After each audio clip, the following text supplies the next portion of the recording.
Welcome to this tutorial on how to achieve a two-tone effect using our outline style debosser.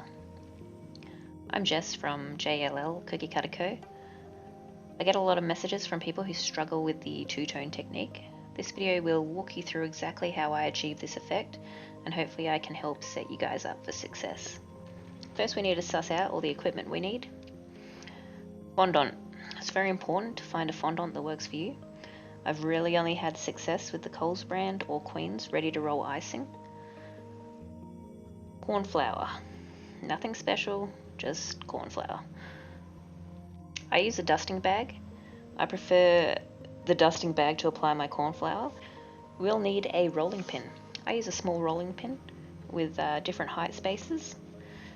One for rolling out the fondant, and then another height for when I'm rolling the fondant onto the debosser. We'll need a nice soft brush so we can brush off any residual corn flour at the end of the process. We'll need a scraper. I use an acrylic scraper. Some people will use another debosser, but they can be a bit big and awkward. The one I use is perfect for holding in your hand. There's a short end and a long end, which makes it pretty versatile depending on what you're working on. Last but not least is the debosser. The one I'm using today is what we at JLL call an outline debosser. It's pretty much how it sounds. It's going to leave a raised impression of the outline. Some will have more solid areas, such as the eyes on this one, for example. Generally, they just leave a raised outline impression. It's important to note that not all of these will work with the two-tone effect, or at least they won't work as easily as we'd like. Some designs are quite thin, which is going to affect how you can use them. On this debosser, you can see the lines are fairly thick, which will make achieving this two-tone effect so much easier. We also make a two-tone multi-tone style debosser. These are a little bit more fiddly to work with and take a little bit more practice, but you can achieve great results with them. Make sure you're following us because I will be making some tutorials on how to use these ones as well. Alrighty, let's get started. First we want to prepare our debosser. I use my corn flour dusting bag to evenly and generously dust the debosser. By this stage we've already sussed out what colour fondant we want to use on top. In this case I've gone with black. It's important to get your fondant nice and tacky. You want to feel it sticking to your fingers as you knead it. Once you're happy with the consistency, we're ready to start filling in the crevices. It doesn't really matter how you apply the fondant to the debosser. What matters is how you scrape it into the crevices and get the excess stuff off.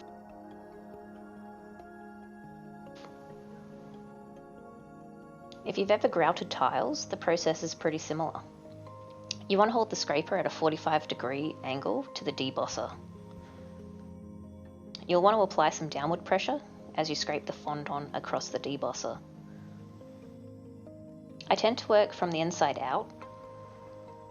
Where you can, you want to work diagonally across the lines if possible. Avoid scraping with the lines as this may pull the fondant out of the crevices.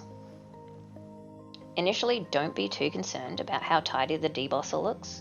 You just want to make sure that the fondant is getting into all the crevices. Once they are all full, then we can worry about cleaning it up.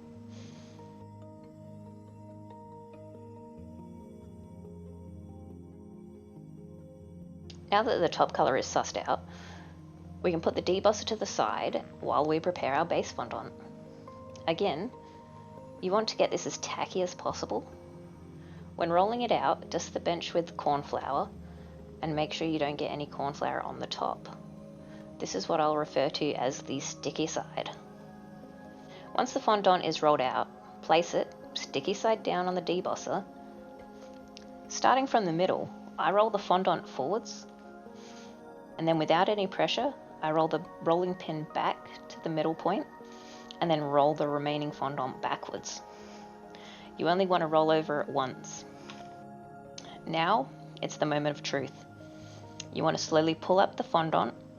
While you're lifting it up, pay close attention to the top colour.